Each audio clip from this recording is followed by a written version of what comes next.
Este projeto cultural é realizado por meio do Programa Estadual de Fomento e Incentivo à Cultura, o Profice, da Secretaria de Estado da Comunicação Social e da Cultura, do Governo do Estado do Paraná e da Lei Federal de Incentivo à Cultura, da Secretaria Especial da Cultura e do Ministério do Turismo. Patrocínio Master, Copel, Companhia Paranaense de Energia. Patrocínio Petrobras e Avan. Apoio institucional Prefeitura Municipal de Morretes. Instituto Mirtilo Trombini. Realização Gloriosa Produção Cultural, Secretaria Especial da Cultura e Ministério do Turismo. Olá, pessoal. Boa tarde. Estou muito feliz de estar aqui com vocês, a casa cheia, nessa última mesa da Flimo, que está linda, né? Um evento super importante de relevância social, cultural, que valoriza a cultura paranaense, valoriza a poesia e a literatura paranaense, e com essa mesa muito especial dessas duas mulheres, duas figuras que fazem a história da literatura no Paraná, né? Não é exagero falar isso, porque estão há anos trabalhando, se movimentando em coletivo, e estamos aqui para prestigiá-las, né, e ouvi-las. O nome da nossa mesa é Pensar e Fazer o Literário, Mulheres Criadoras de Movimento. Mulheres Criadoras de Movimento. Eu vou ler rapidinho a biografia de cada uma delas, porque elas já fizeram tanta coisa, a gente vai dar uma sintetizada nessa trajetória, para depois a gente começar a conversar. E, no final, também, quem quiser fazer comentários e perguntas, por favor, vão anotando já, para a gente ter essa troca também. É uma oportunidade, né? Poeta e haicaísta Alice Ruiz nasceu em Curitiba, em 22 de janeiro de 46. Começou a escrever contos com 9 anos, tá? E versos aos 16. Aos 26, publicou pela primeira vez seus poemas em revistas e jornais culturais. Lançou seu primeiro livro aos 34. Publicou diversos livros, poesia, traduções, história infantil. Compõe letras desde os 26. Tem diversas canções gravadas por parceiros e intérpretes. Já ganhou vários prêmios, incluindo o Jabuti de Poesia, em 89, pelo livro Vice-Versos, e o Jabuti de Poesia de 2009, pelo livro 2 em 1. Gente, lembrando que esses títulos estão à venda, e não é sempre que a gente tem a possibilidade de ver vários títulos das duas escritoras ali para comprar. Então, por favor, prestigiem, que é muito legal a gente ter essa oportunidade de encontrar vários livros. A gente, às vezes, vai na livraria encontrar um ou outro título, mas aqui tem a maioria deles, né? Então, é uma oportunidade de ouro. E a Andréia Carvalho Gavita, minha amiga, é poeta paranaense, autora de 7 livros, participa de diversas antologias, é formada em gestão ambiental e trabalha no Departamento de Ciências Florestais da Universidade Federal do Paraná, mediações culturais no Coletivo Marianas, que é um grupo feminista para divulgação de arte e literatura com autoria de mulheres, muito importante para a cultura em Curitiba. É web produtora nas revistas digitais de literatura Zunai e Esfera e participa da edição de livros nas editoras Donizela e Lobo Azul. As duas escritoras têm site, tá, gente? Então, vocês podem achar várias outras informações e visitar esses sites, certo? Vamos começar, então, já com a paulada, assim. A gente pensa hoje, e quero saber de vocês, a mulher mais como uma categoria política do que o essencialismo, né? Porque tem muitas maneiras de ser mulher e de escrever e de sendo mulher, né? Eu fiquei assim curiosa como foi leitora de vocês, de perguntar, nessa trajetória de tantos anos, a Alice, por exemplo, escreve textos feministas desde os anos 70, né? Então, assim, é muito tempo pensando nessas questões. A Gavita também há décadas já pensando isso. O que nessa trajetória de anos, vocês ainda se deparam, afirmações sobre a escrita produzida por mulheres que vocês falam, poxa, ainda essa incompreensão, ainda esse desentendimento, o que pega assim, no estômago de vocês? Ainda falam isso? Qual que é o desentendimento que vocês gostariam de cara já de desfazer? Bom, posso começar. Oi, obrigada pela presença. desculpem o nervosismo, já aviso. E, assim, eu já vou começar com a paulada. Então, o que mais me incomoda, que eu escrevo poesia, é quando me chamam ainda de poetisa. Isso eu não posso deixar de dizer, porque, para mim, é uma paulada. Assim. Eu sei que, às vezes, as pessoas elas acham não, mas é só para diferenciar, isso é muito antigo, é uma homenagem. No meu caso, nós somos poetas, nós trabalhamos com a palavra. Então, as palavras elas têm um peso histórico. Então, esse título e outra, eu não quero. Então, a partir do momento que eu digo eu não quero que me chamem assim, não quero que falem meu nome errado, qualquer outra coisa, é a primeira paulada. A outra coisa que a gente sempre escuta é, por exemplo, assim, para as mulheres elas serem publicadas ou executarem alguns tipos de atividades que priorizam e que respaldam essa justiça histórica que é feita com a literatura produzida por mulheres, é quando eles acham que nós estamos sendo segregacionistas, estamos sendo sexistas, que é uma forma de reduzir a nossa reunião para essa pauta que é tão importante. Porque, sim, a literatura produzida por mulheres, ela sofreu um silenciamento secular, né? E nós trabalhamos para que isso, quando nós reunimos, por exemplo, uma antologia ou alguma outra coisa, alguma outra ação que envolva a divulgação específica da literatura produzida por mulheres, não é para segregar, é para que seja realmente feita essa justiça histórica. Então, é outra paulada, quando eles confundem a sua ação política com alguma forma de redução, que não é nada disso. Então, essas duas coisas que eu diria, de momento, assim, que me irritam muito.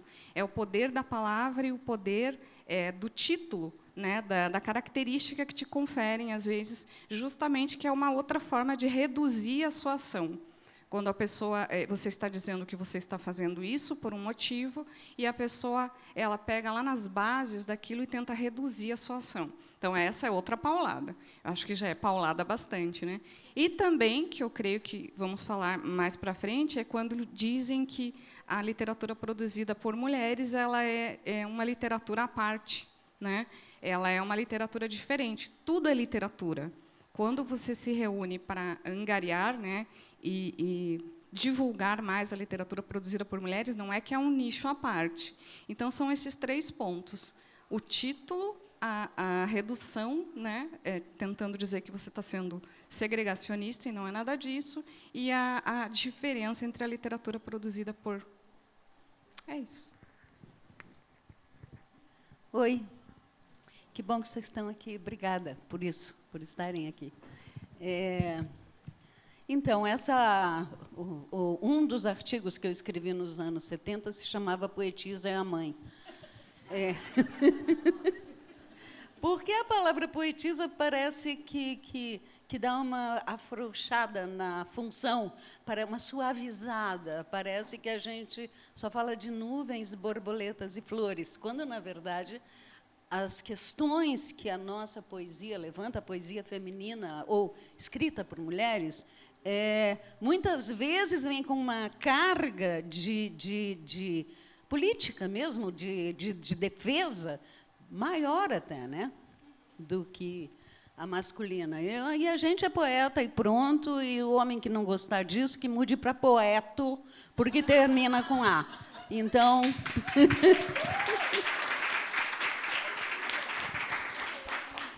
Então, a gente está junto. Poetizo também pode. Ah, mas já aconteceu. Eu escrevi um post uma vez sobre isso, e aí veio um mocinho lá, não sei se era um mocinho ou um senhor, a cabeça era de senhor. Ele dizia, mas eu gosto tanto da palavra poetisa. Eu falei, fica para você. Pega, leva. Não seja por isso.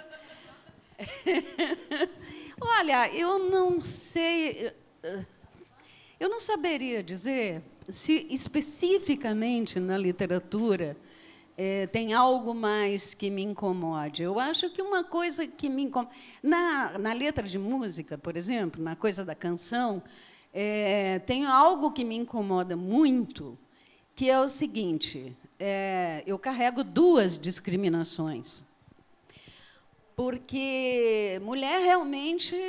Eu tenho uma amiga que é historiadora, especializada na MPB, e ela fez o doutorado dela foi sobre as compositoras brasileiras.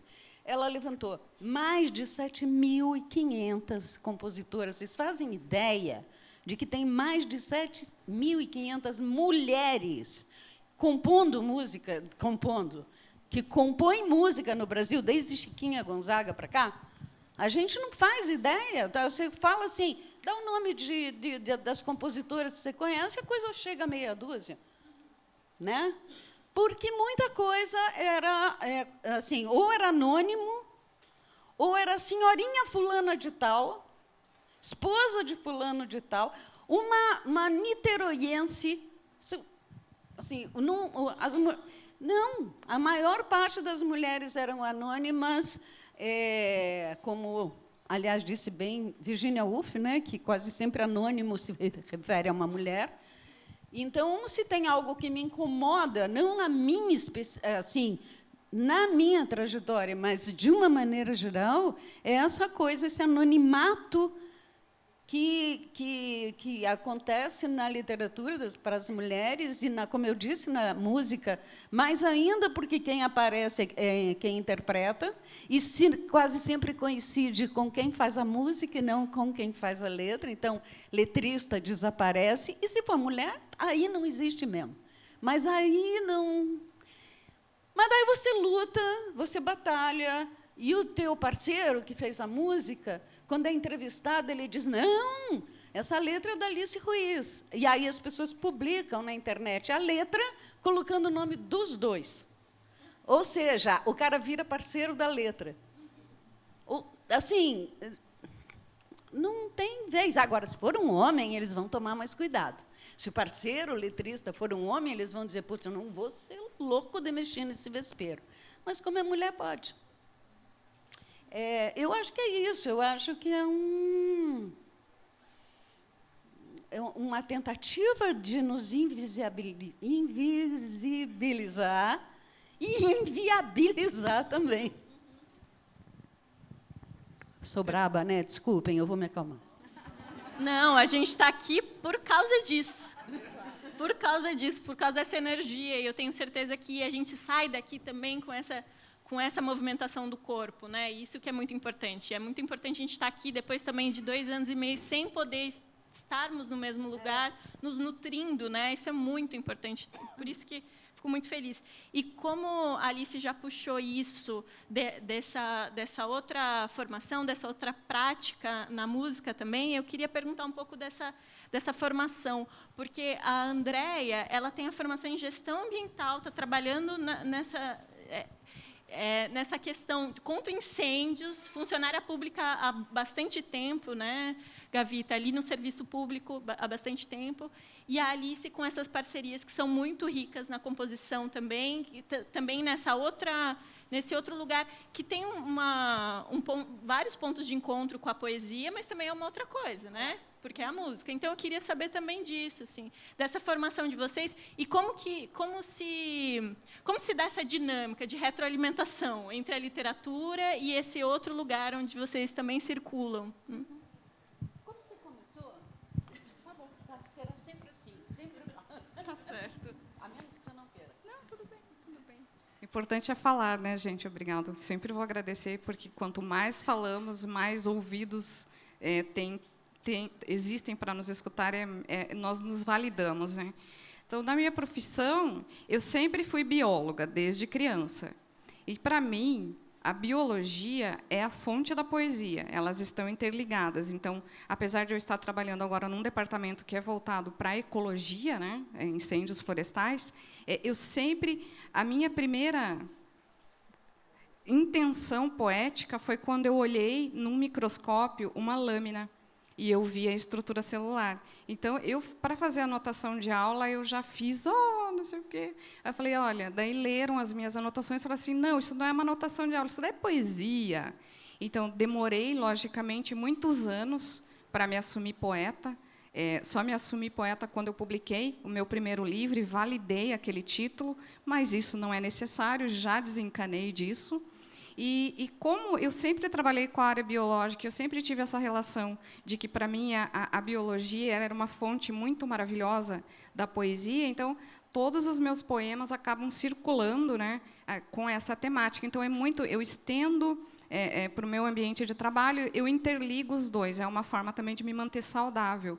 Eu já trabalhei, durante uma época, num hospital, mas, mesmo assim, eu encontrava a poesia como uma forma de fugir daquela rotina. Então, ele também estava interligado, porque ele nascia daquele meu deslocamento, daquele mundo que parece que não tem nada de sonho, mas a poesia, ela não é só sonho, a poesia também ela é um desabafo. Então, dentro das minhas profissões, elas estão interligadas, assim, eu não consigo dissociar.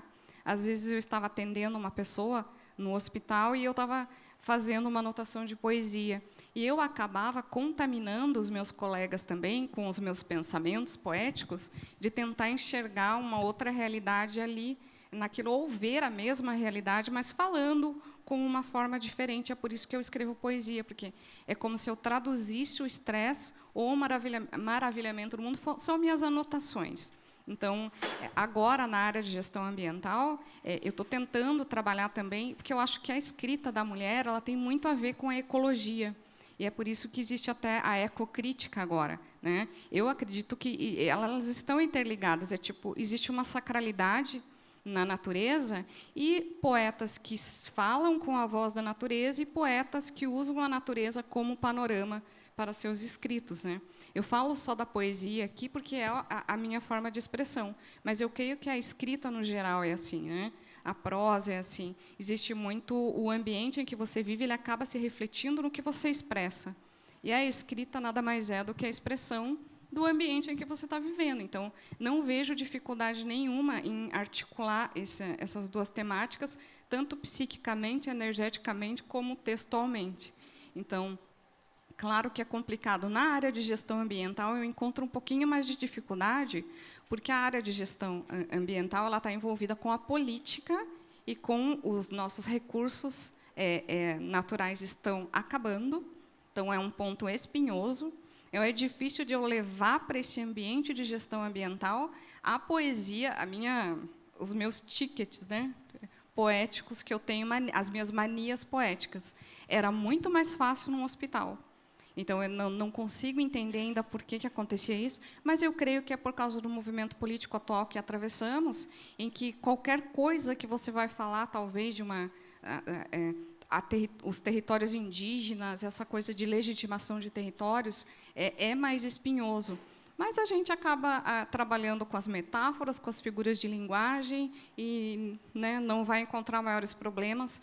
Por exemplo, eu uso muito esse subterfúgio de disfarçar muito bem o que eu estou querendo dizer, então eu não tenho tantos problemas.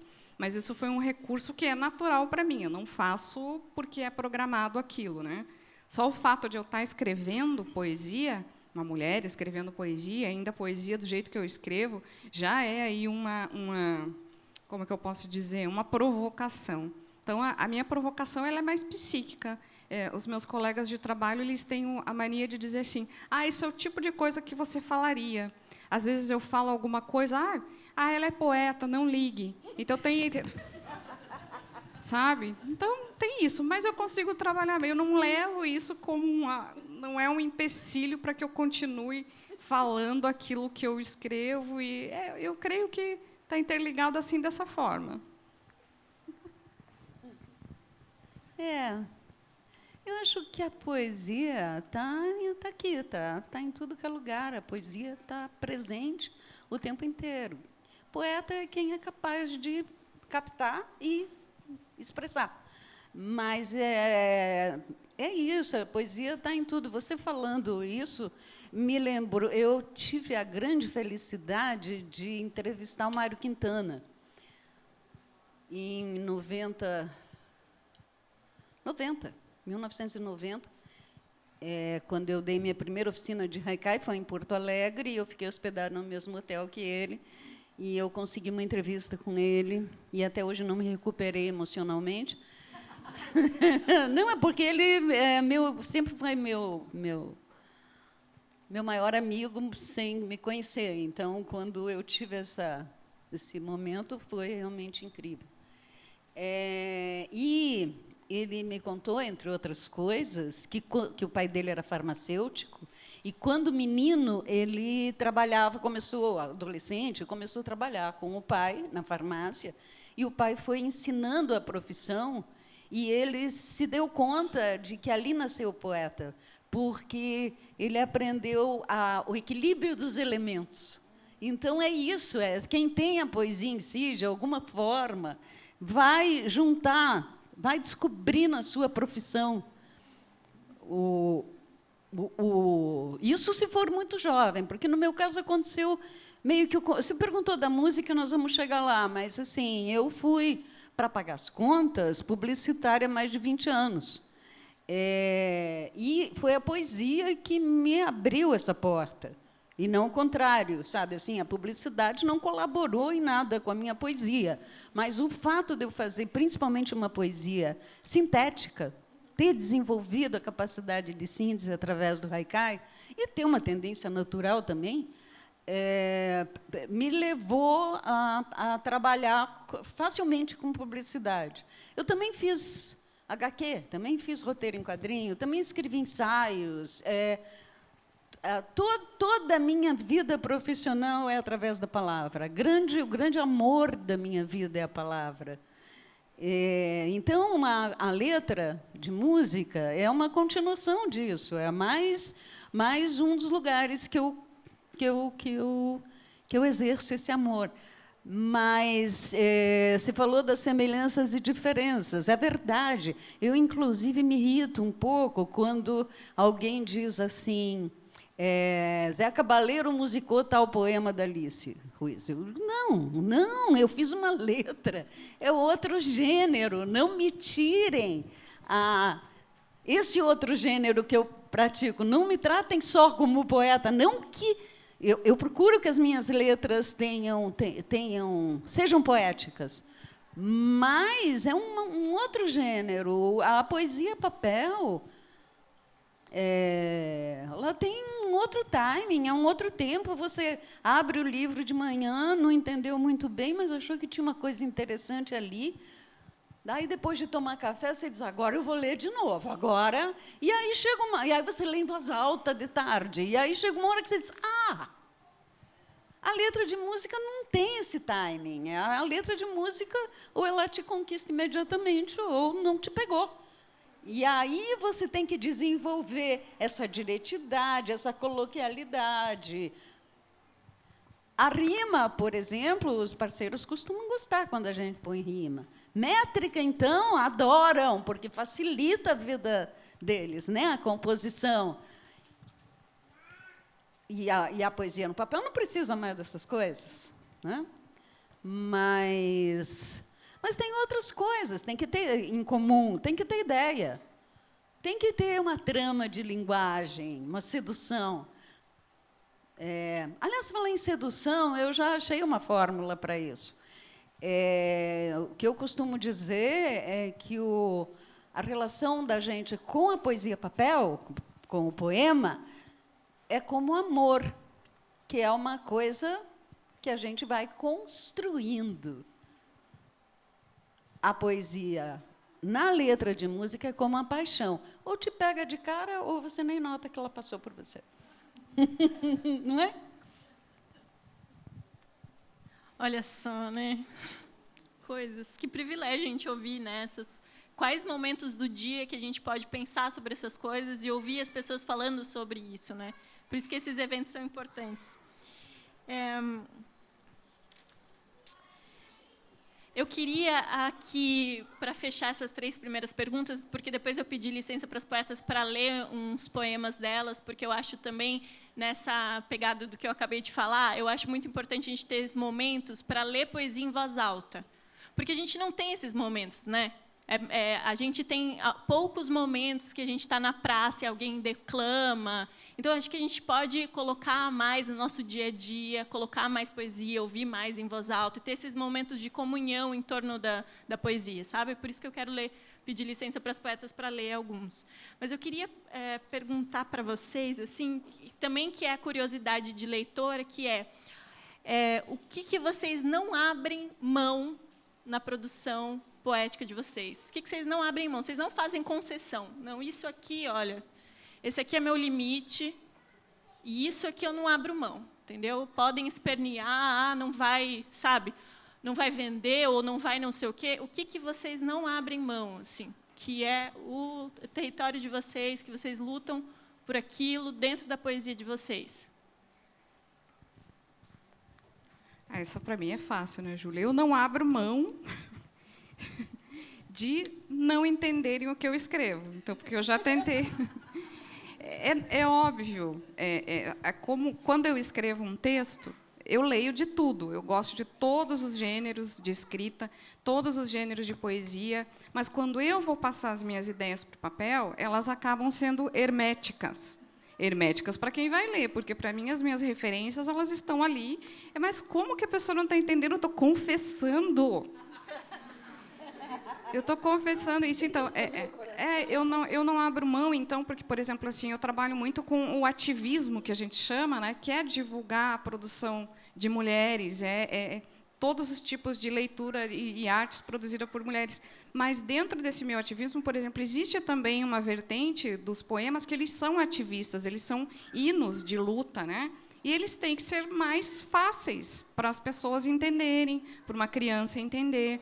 Então, mas eu não consigo, gente. Eu até estava escrevendo um poema um dia, eu falei assim, eu cheguei na 10ª página, há 10 páginas tento não mentir. Então, aquilo foi me agoniando, porque eu penso daquela forma, eu tenho aquelas imagens, eu gosto da coisa imagética, eu tenho muitas referências, e como eu levo tudo para a minha poesia, nomes científicos, nome de remédio, eu gosto muito das palavras, então eu pego um nome, esquizolóbium, eu vou pesquisar a raiz daquilo, e, para mim, aquilo é poema, e eu acabo...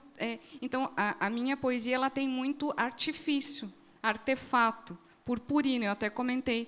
Como é que eu não vou escrever purpurina se eu me alimento de pirlim-pim-pim? Entendeu? É mais ou menos assim. Então, eu não abro mão do meu estilo. Eu já tentei, mas não era eu, porque a minha escrita ela é só uma extensão da minha palavra. Se ela é incompreensível, por exemplo, eu não sei se um dia eu ganharei um concurso literário, porque não cabe. O meu tipo de escrita não cabe.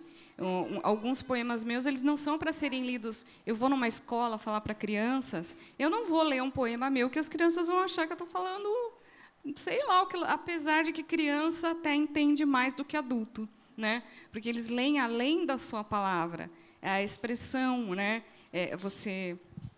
Elas entendem mais com o coração. E, para mim, a poesia é coração. Se as minhas palavras o meu estilo é um pouco mais hermético, desculpa, eu sou assim, então eu não consigo, porque a poesia é uma extensão minha, não sei nem se é egoísta, é uma tradução do mundo. Prefiro também poesia hermética, também. Então, a concessão que eu não faço é de reduzir o meu discurso para vender mais ou para ganhar um concurso. Talvez eu mude de ideia, porque eu acho que nós mudamos muito, né? Talvez um dia eu consiga essa simplicidade. Para mim é simples o que eu escrevo.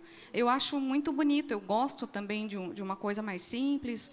Talvez um dia eu consiga fazer isso, mas até o momento, então a minha simplicidade, a minha clareza, ela não está no discurso que eu produzo, estão nas minhas ações externas. Mas agora a minha palavra é uma leitura que eu faço da minha psique, não tem, é o meu idioma. Então, provavelmente, os meus primeiros livros eu escrevi para mim, como um exercício, porque quem é fanático por leitura como eu, que eu entendo o mundo depois que eu o leio. Isso eu confesso. Eu estou olhando aqui, depois eu vou ler uma narrativa que está falando sobre aquele evento, parece que eu vivo mais. É uma falha? É uma fuga? Provavelmente. Mas é o que os meus neurônios me permitem.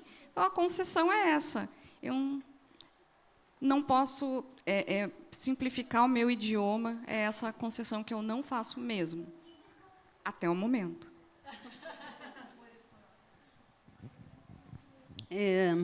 Difícil. Difícil porque eu costumo usar uma palavra que eu acho que não resolve o meu problema, que é universalidade. Eu sonho com ela, eu busco essa universalidade.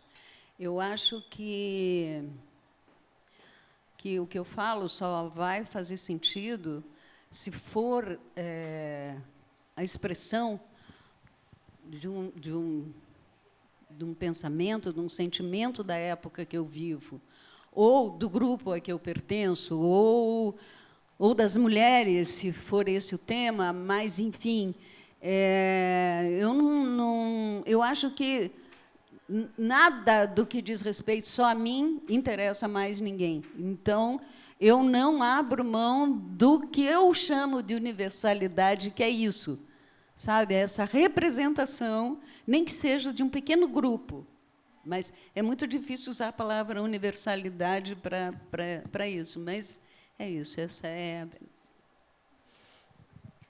Isso me fez pensar que é muito legal essa mesa, a gente está falando, né, da escrita feita por mulheres e tudo, e vocês têm estilos diferentes. Isso, só 2 mulheres já mostra a dificuldade de falar de uma literatura escrita por mulheres que tenham características, né, uma lista de características. Porque se você botar mais Natasha, por exemplo, que é poeta, mais Rafa, que é escritora, aqui já tem 4 estilos diferentes. Então, assim, a diversidade já dá para ver nas 2, e assim, essa diversidade que marca as mulheres nesse posicionamento que eu falei do começo, de categoria política. A gente fala mulher porque ainda politicamente relevante falar, mas a gente não está falando de uma literatura feminina que tem características fechadas, que a gente pode elencar, né? Isso é muito, muito legal. Eu vou ler, então, os poemas, tá? Aqui jaz Alice Ruiz. Viver ao ar livre com o mínimo indispensável. Morrer com dúvidas.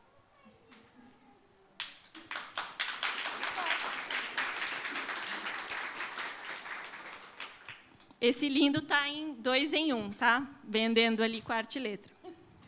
Boa publicidade. Boa, né? Boa. Outro belíssimo também. À beira do insuportável, essa qualidade rara, ser insubordinável. Pensa bem.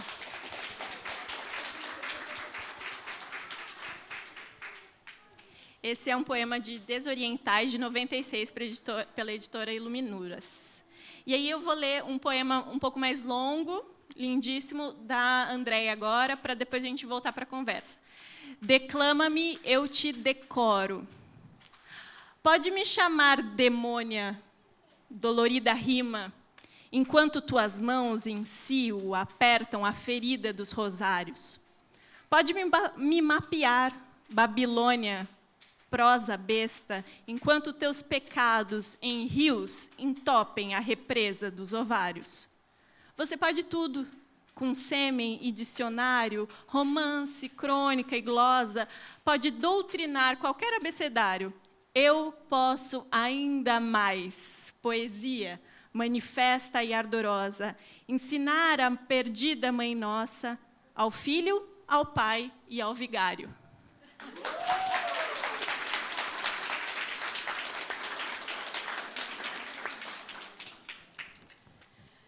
Vamos voltar, então, para falar agora especificamente sobre os coletivos, né? Não daria para a gente falar de todas as ações que essas mulheres promoveram em coletivo com outras mulheres ao longo desses anos de atuação, porque é muita coisa, mas a trajetória de vocês 2 está muito marcada por isso, né? E eu queria saber 2 coisas, assim, qual que é essa força dos coletivos, o que vocês veem nisso, né? Alice, Mulherio das Letras, um dos exemplos, Marianas, coletivo fundado pela Andréia, um dos exemplos, né? Só para a gente falar de um exemplo. Qual que é a força disso, dessas mulheres estarem em coletivo? E eu queria saber também quais são os desafios. Porque não é fácil, não dá para a gente usar só a palavra sororidade como se ela resolvesse tudo, não é assim, né? Então, quais também são os desafios da gente ir em coletivo? Hoje a gente está falando muito mais em democracia, e para a gente falar em democracia, a gente precisa conviver e se organizar, a organização social é super importante e tem desafios também. Queria saber de vocês isso, essa vivência em coletivo. Eu acho bem legal você falar isso, Júlio, porque, às vezes, assim, você trabalhando com coletivo, você acabou de dizer, a sua trajetória está muito marcada por isso. Então, realmente, você vai ficar marcada por a sua ação. Então, eu não sou marcada pelas minhas atitudes individuais, no caso, como poeta. Sempre sou convidada para alguns eventos justamente por ter essa pauta coletiva. E por que eu tenho essa pauta coletiva? Eu não conseguiria ficar só escrevendo os meus poemas e reclamando em rede social que é para as mulheres serem lidas, que é para serem conhecidas. Eu seria hipócrita se a minha prática e a minha teoria não fossem condizentes. Então, quando eu comecei a me abrir para esse tipo de diferenciação que faziam, porque nós somos silenciadas, mas você não percebe. Porque, quando eu comecei a escrever, os meus cânones, o que eu lia era aquilo que me diziam no colégio. Eu não reparava, ou não deixavam que eu reparasse, que a maioria das referências que eu tinha eram literatura produzida por homens. Eu não tinha noção, eu achava legal, eu li, eu tenho vários ícones aí, eu só tinha livro de autores renomados. Eu não percebia. Quando eu comecei a escrever, eu falei assim, mas eu queria uma mulher, eu gosto muito do movimento simbolista, eu queria uma mulher simbolista de referência. Naquela época, elas nem podiam escrever. Então, você começa a acordar para essa realidade, o que é colocado para você na escola, quando você é criança, é a literatura produzida por homens, é aquilo que é literatura boa. Eu comecei a e eu ia nos eventos na minha cidade, e eram sempre escritores homens que estavam se apresentando. Era o nome deles que estava no flyer. E as mulheres todas na plateia. E eu conversava com uma, conversava com outra, eu escrevo. Medo de se dizer escritora, eu escrevo. Eu olhava e falava assim, gente, mas tem 2 escritores se apresentando, a plateia é só mulheres, o que é isso? Olha quantas mulheres existem em Curitiba. Vamos formar um grupo para que nós não sejamos somente a plateia. Né? Então, assim que eu comecei a fomentar. E também por isso, porque eu não queria só ficar... Quando eu me abri e comecei a comprar livros de mulheres, até que a minha estante de livros estivesse equilibrada, tanto com homens quanto com mulheres, eu fui aprendendo, ouvindo-as, e reparei que os coletivos eles te dão uma rede de apoio. Que é justamente, muitas vezes, nós fazemos no coletivo um sarau ou alguma coisa, convidamos uma escritora, e as mulheres lá que estão assistindo. Não é sexismo isso, é que parece que eles não querem ouvir as mulheres. Nesses eventos que eu ia, elas se apresentavam no final do evento, agora é microfone aberto. Fica com o microfone aberto. Tanto que me falam agora que é microfone aberto, eu não quero mais, sabe? Porque é esmola para mim. Eu quero... aí alguma autora ia ler no palco ali desses pequenos eventos, né? E eles iam lá no fumódromo, sei lá onde, né? Não prestavam atenção no que as mulheres estavam fazendo. Então, o coletivo foi movido por isso, e existem muitos desafios, porque existe toda uma logística. Não é? Olhem a dimensão desse evento, a organização desse evento, e todas as pessoas que estão trabalhando aqui. Para sincronizar tudo isso, provavelmente foram meses de programação. Falhou né? A pessoa do som não vai poder participar. Pronto, o evento já, até encontrar outra pessoa. Né? Então, esse corpo logístico de trabalho é muito dificultoso, porque as pessoas estão sempre muito ocupadas, acaba sobrecarregando um núcleo, e dentro dessa labuta, que eu considero extremamente válida, eu estou desde 2013 com esse coletivo, com os altos e baixos, levando não, ou tendo rótulos, né, que somos segregacionistas, e não é nada disso. Eu, não, às vezes, deixo de escrever para programar algum evento, para que aquela equipe, que é o núcleo de organização, consiga sincronizar as suas atividades. Então, as dificuldades também são essas, justamente para você legitimar os espaços. Parece que você está querendo mais do que você merece, quando você exige que um evento seja... só as mulheres sejam as protagonistas. Ainda, gente, existe muita cara feia. E quando você organiza eventos assim, então é só para mulher. Eu tenho, inclusive, amigos que são poetas, que, quando em alguns eventos nossos, eles mandavam as esposas. Mas é só de mulher. Eu falei, não, meu querido, é para você assistir as mulheres. Qual que é o problema de você ser a plateia? Qual é a dificuldade? Por exemplo, a gente fez um evento há pouco. Existia uma estante cheia de livros. eu separei. Eu cheguei antes e separei uma estante só dos autores e uma estante só das autoras. O evento era para ler a sua autora preferida. Todo mundo aqui conhece Clarice, né?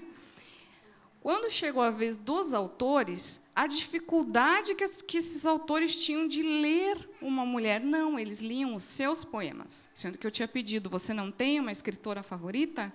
Tenho. Daí eu falei, então, qual é o nome? Nem o nome eles lembravam na hora. Então, daí você fala, gente, não é mimimi, é a dificuldade de um homem, desculpe, né, de ele pegar e dar uma referência. Eu até entendo, eu perdoo assim, bem pouquinho, porque eu lembro do meu tempo, quando eu estudava português. Os meus cânones, aquilo que era dado para mim como literatura, Carlos Drummond de Andrade, Leminski, todas essas coisas eram o que era dado para a gente, que era literatura. Então, quando eu conheci a Clarice Lispector, que ela era renomada, é por isso que tinha na grade curricular ali, o mundo, o universo se abriu, tanto pela minha representatividade, como para saber que eu podia ter uma autora, né? E eu podia ser autora também. Então, a importância dos coletivos, principalmente os feministas, que é o que... Para eu chamar o coletivo de feminista também foi um problema, porque parece que essa palavra lhe daria um peso, sei lá, herege para a nossa coisa. Mas agora eu trabalho, eu gosto de assumir essa bandeira, porque é específico. Se existe dificuldade de entendimento, eu já ultrapassei esse entendimento e as mulheres do coletivo também. Então, isso me dignifica o meu discurso e as minhas exigências. Eu tenho que fazer alguma coisa e não sair lá no Facebook e pedir para alguém fazer. Ah, ninguém lê mulheres. Eu leio mulheres também em Curitiba, né, que também é um bálsamo assim, para a nossa cidade. E essas ações coletivas, principalmente das mulheres, é por essa rede de apoio, rede de conscientização, e para que estudemos juntas também, e para a gente perceber o quanto as mulheres elas são escritoras, sim. Não precisa se validar com um livro. Vai num sarau, você escuta alguma coisa que essa mulher produz, e isso gera assim, um crescimento muito grande. Então, apesar das dificuldades de deixar, às vezes, de estar escrevendo os meus poemas, eu estou ali trabalhando, organizando um evento, mas eu deito a minha cabeça no travesseiro à noite e eu falo assim, eu fiz alguma coisa, então eu posso dormir tranquila. Então, falei bastante, assim, mas esse é um tópico que me toca muito, porque também, quando eu conto, eu também valido, né, todas as dificuldades que a gente atravessa, que são enormes.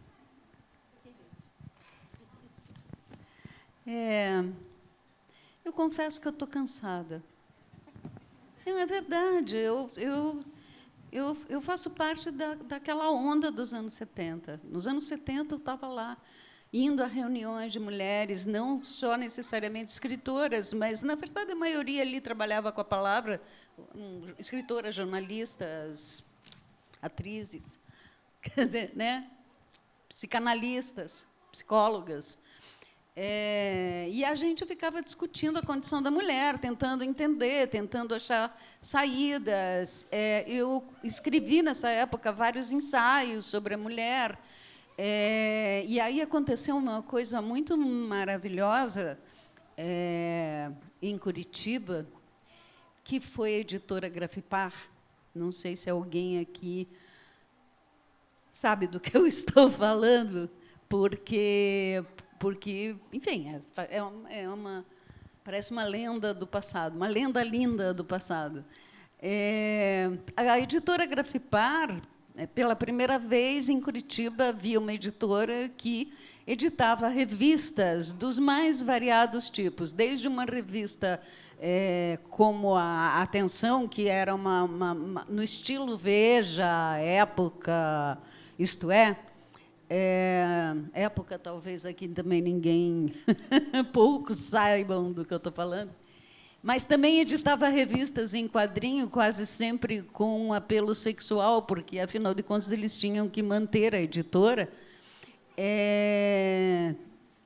E uma revista que eu coeditava, chamada Rose, que é um anagrama de Eros, que era uma revista voltada para as mulheres e tinha uma página do meio, que era como a página da Playboy com peladão.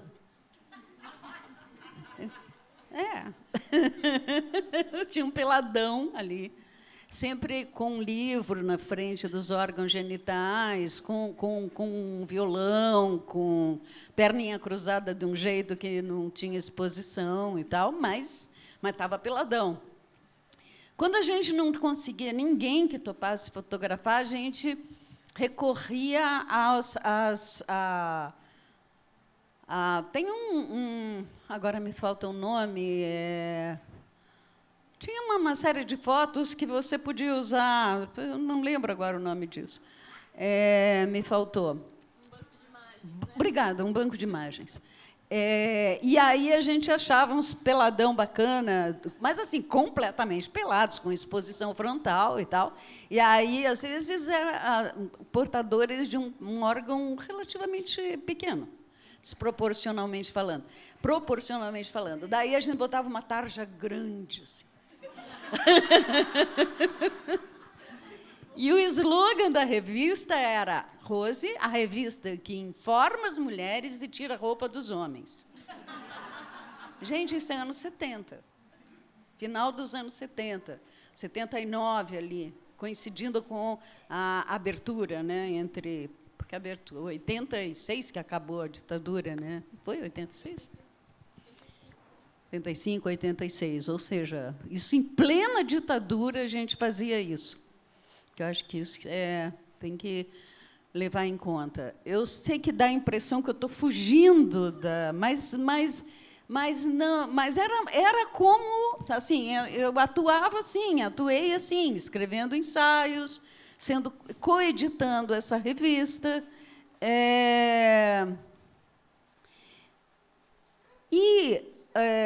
através da minha poesia e através da minha atitude.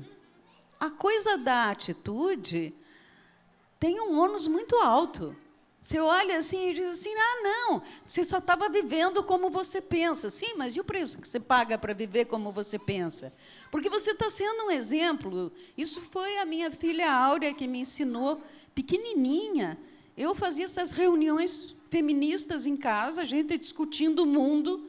E aí, de repente, eu ia ver minha filha brincar, e ela estava brincando de dar comidinha para as bonecas, vestindo as bonecas. Eu olhei e falei: peraí, sim, não é o que a gente fala, é o que a gente faz, é exemplo.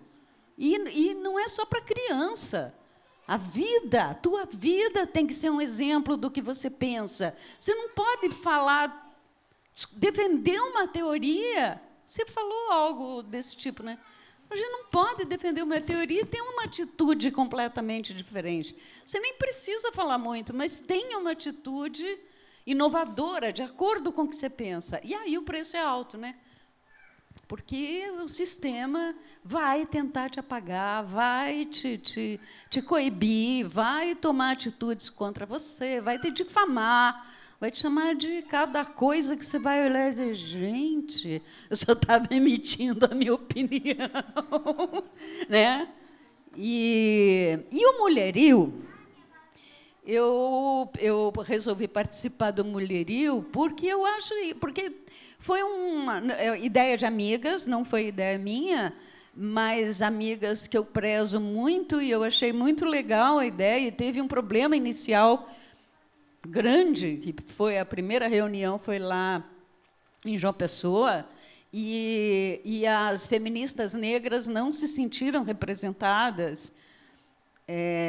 E aí tem uma grande discussão, assim, claro que a mulher negra é mais... Assim, entre os homens e as mulheres, quem é mais oprimido? A mulher. Entre a mulher branca e a mulher negra, qual que é mais oprimida? A mulher negra. Então, assim, qualquer pessoa que diga o contrário disso é porque bateu a cabeça no chão quando era criança. Porque é isso, né? É óbvio que é isso. Mas lá rolou uma coisa de que parecia que, pelo menos pelo que me contaram, eu não fui, nossa, mas que tinha que ser o centro da questão, porque era a questão mais dolorosa, e é. São os mais pobres, onde há maior feminicídio, maior... índice de feminicídio, e está tudo errado, mas assim, nunca achei que um primeiro encontro de mulheres ia resolver isso. E, no entanto, foi isso que aconteceu, e daí eu meio que me afastei.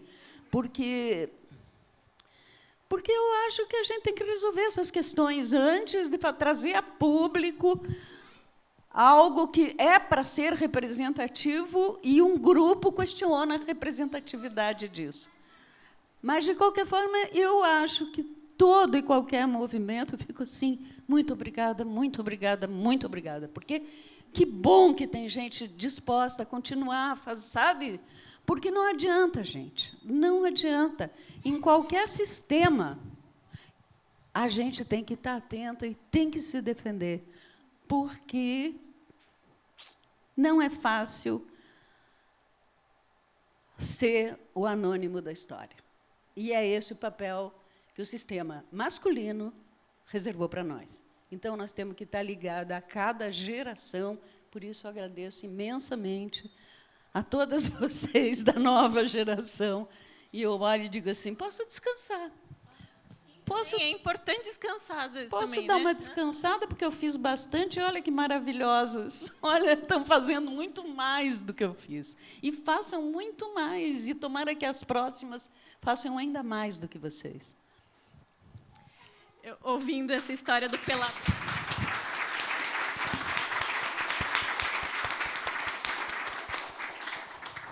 Ouvindo essa história do peladão, eu fico pensando como o deboche, muitas vezes, é essa grande arma também, né? Uma grande arma feminista. O deboche, que é uma coisa que eu vejo na poesia de vocês duas. Assim. Tem muito lugar do deboche mesmo, né? Porque, às vezes, a gente relaciona também uma ação feminista com uma seriedade que, às vezes vai para outro lugar, vai, muitas vezes, para o deboche, né? Nossa, que coisa absurda isso que é falado, né? Que absurdo esse discurso, né? Exatamente. Eu acho que esse compromisso, esses desafios dos coletivos que eu queria trazer, é justamente para a gente pensar como a gente pode estar sempre atualizando a nossa ação, deixando ela cada vez mais afiada, cada vez mais eficiente, cada vez mais perigosa, sabe? Eu acho que, falando sobre os desafios, a gente consegue cada vez atualizar mais e tá afiando as nossas armas também, né? Porque é isso, os tempos pedem que a gente atualize a ação também, né? E isso se dá quando a gente presta atenção nos desafios, né? Porque não tem como a gente achar que não tem as contradições e não tem as fricções internas também, né? É preciso admitir isso com bastante honestidade para a gente continuar evoluindo, né? Tá, então eu vou ler mais um pouquinho de poema. E aí depois, vamos lá. Esse é de Poesia para Tocar no Rádio, esse título é muito bom, né? Poesia para Tocar no Rádio, 99, da editora Blocos, do Rio, da Alice. Devia ser proibido. Devia ser proibido uma saudade tão má de uma pessoa tão boa. Falar, gritar, reclamar, só a nossa voz não ecoa. Dizer, não vou mais voltar, sumir pelo mundo afora. Alguém com tudo para dar, tirar o seu corpo fora. Devia ser proibido estar do lado de cá enquanto a lembrança voa. Reviver, ter que lembrar e calar por mais que doa. Chorar, não mais respirar, ar, dizer adeus e ir embora. Você partir e ficar para outra vida, outra hora, devia ser proibido.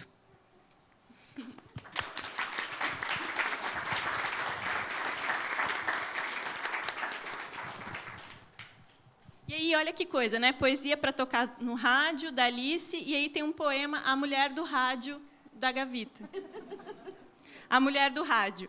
Uma garganta humana grita a fronteira pantanosa de um rosto dissecado no silêncio. Isótopos de vento circulam a árvore de fios do corpo.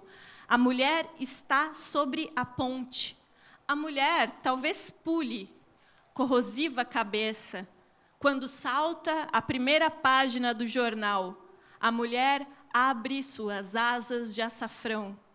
Talvez a mulher apenas sonhe com o universo antiético das pinturas barrocas, com uma cantiga de ninar no pescoço torneado das ampolas.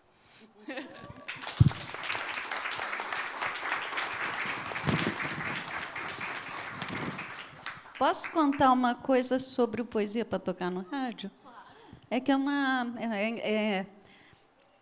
bandeira também, esse título. Porque a editora Blocos tinha um concurso de poesia, não sei se era bienal ou anual, não lembro agora. E aí tem essa velha discussão, essa boba discussão se letra de música é poesia, né? Não sei se ainda existe, se ainda tem alguém teimando, mas durante muito tempo discutiu-se se letra de música era poesia ou não. E daí, por conta da editora Blocos ter esse concurso, eu nunca fui de entrar em concurso, mas eu entrei de birra, eu entrei só com letra de música, com esse nome, Poesia para Tocar no Rádio, e ganhou o primeiro lugar.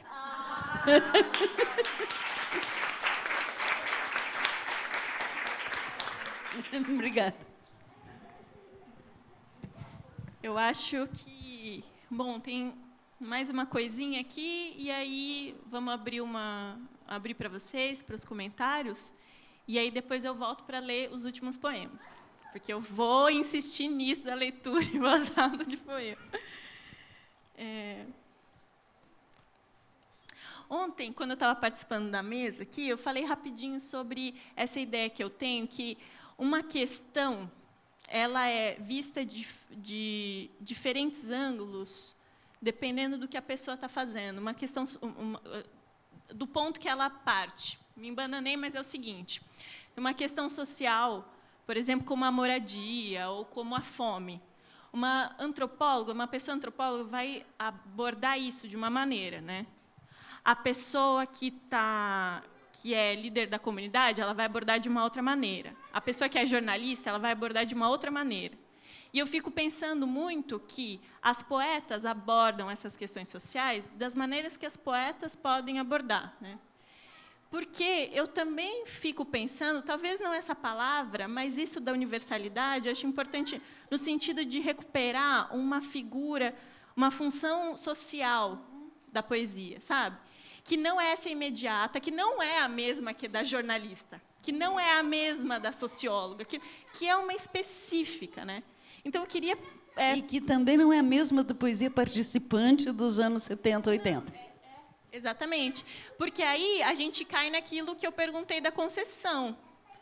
Porque quando a Andréia fala, eu não abro mão de colocar esse léxico que eu quero colocar na poesia... e mesmo assim eu falo, é uma poesia engajada, não é essa mesma poesia né? E não é, e tem a sua força, e tem a sua combatividade. Eu queria perguntar para vocês isso, assim, quando vocês vislumbram esse mundo de maior esperança, e vou fazer um parêntese rapidinho aqui para falar que outro dia eu li uma coisa muito interessante sobre esperança, de esperança não ser uma emoção, mas ser um processo cognitivo.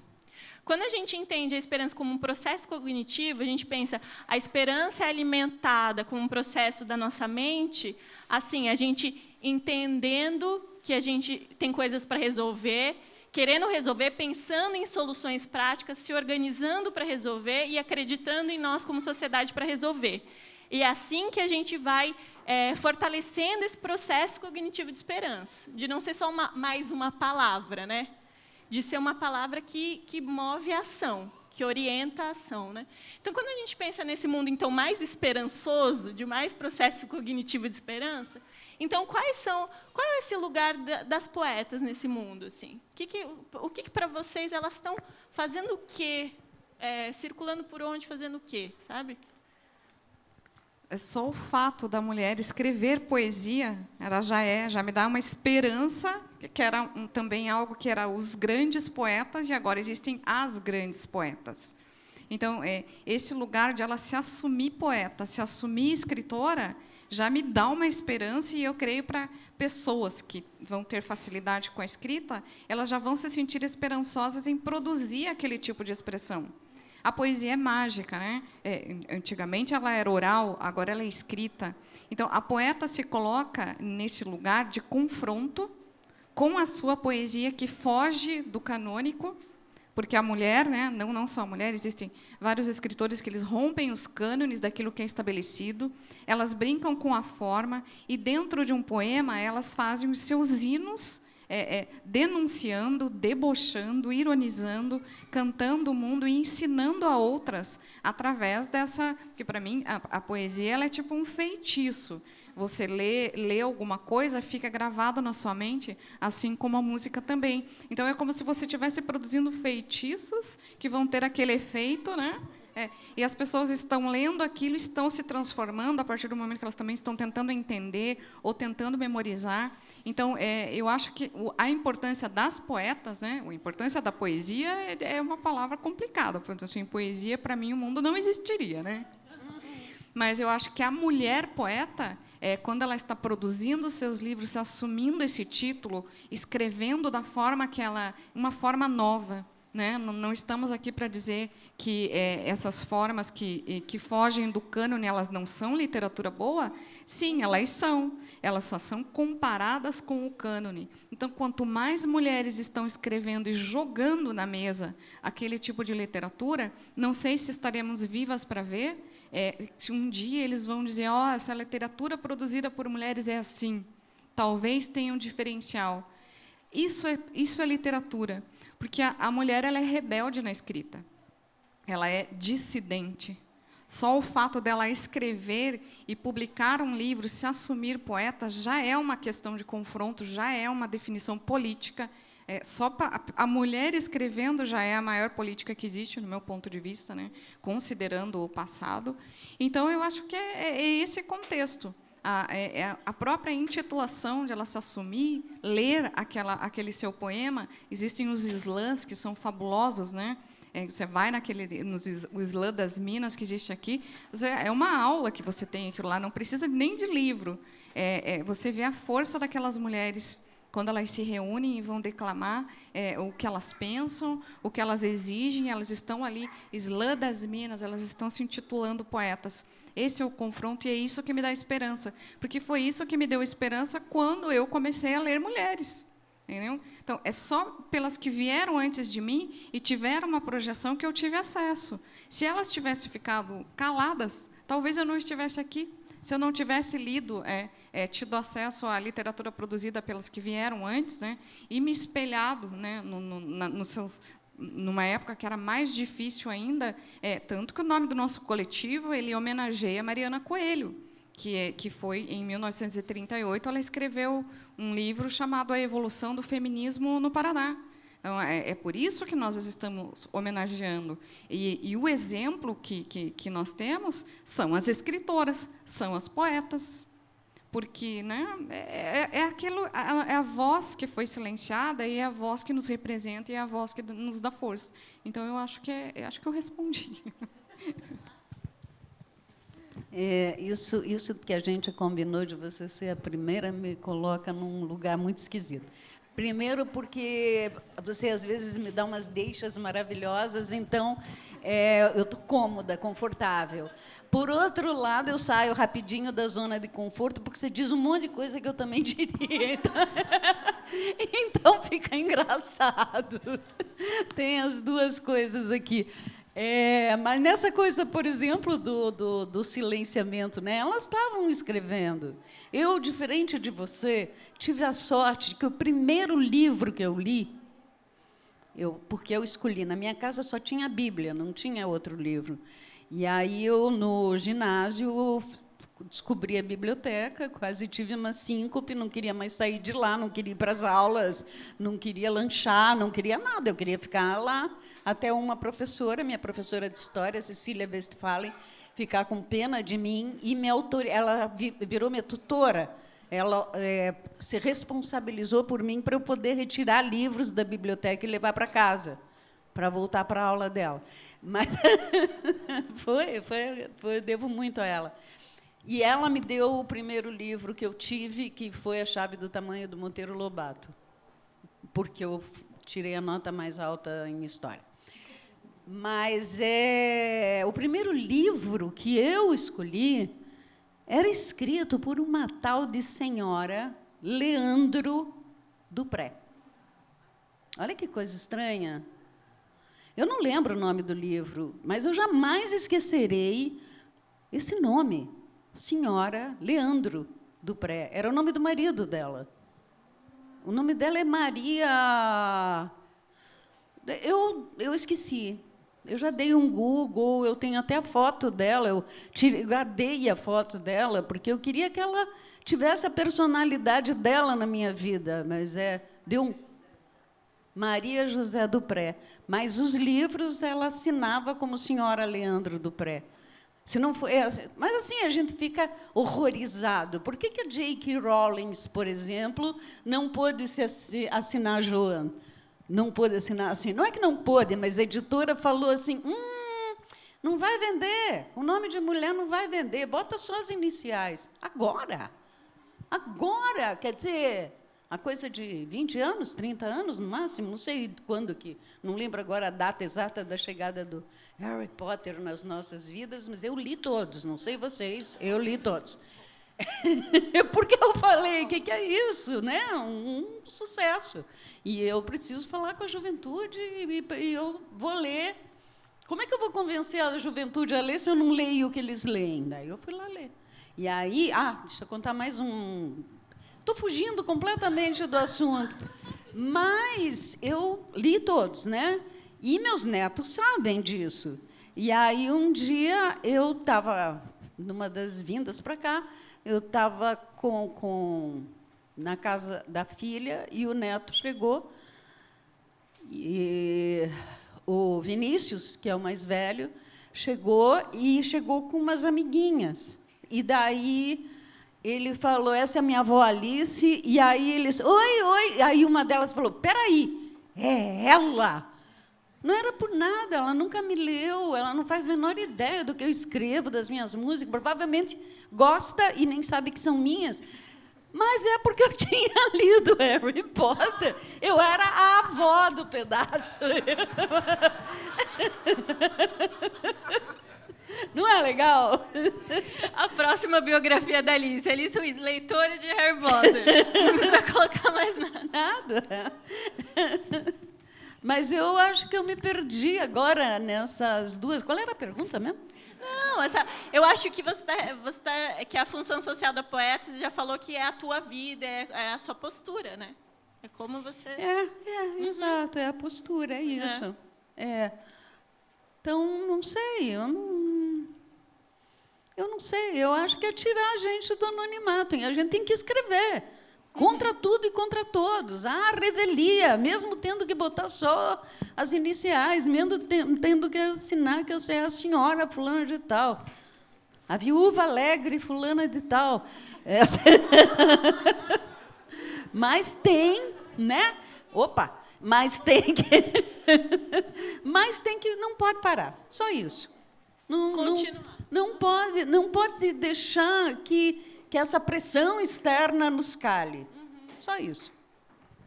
Que lindo, porque é uma lição então, uma das lições da poeta é da perseverança, né? Continuar. Muito bonito. Então eu vou fazer a leitura e aí jogo a bola para vocês, tá? Vamos lá.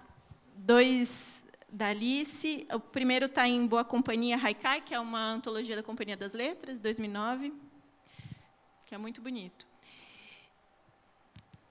Diante do mar, 3 poetas, nenhum verso. Né? Diante do rio, 3 poetas, nenhum verso.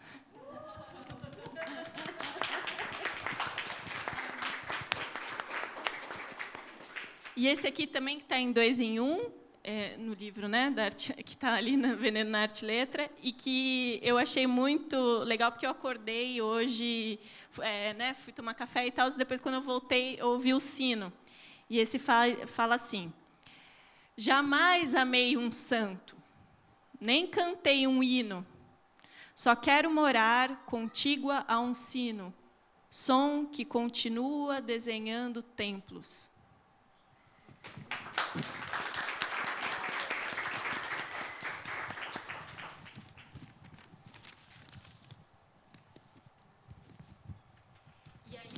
Andréa Gavita, eu vou ler esse também, que sempre me pega, que está no papel leopardo, que também está aqui com a arte letra, vendendo. Uma capa azul, que eu tenho em casa. Chama Cariboca. O oceano lambe-se como um gato do mato. Meus ossos de navio trocam a floresta por um espelho mercante. 1000 indígenas assoviam dentro das vértebras evangelizadas.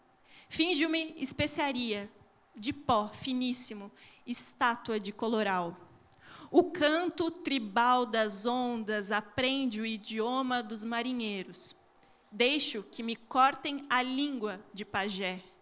Cauterizo o choro titânico nas águas falantes que cobriam a terra antes dos mapas. A maré vermelha bebe o meu nome.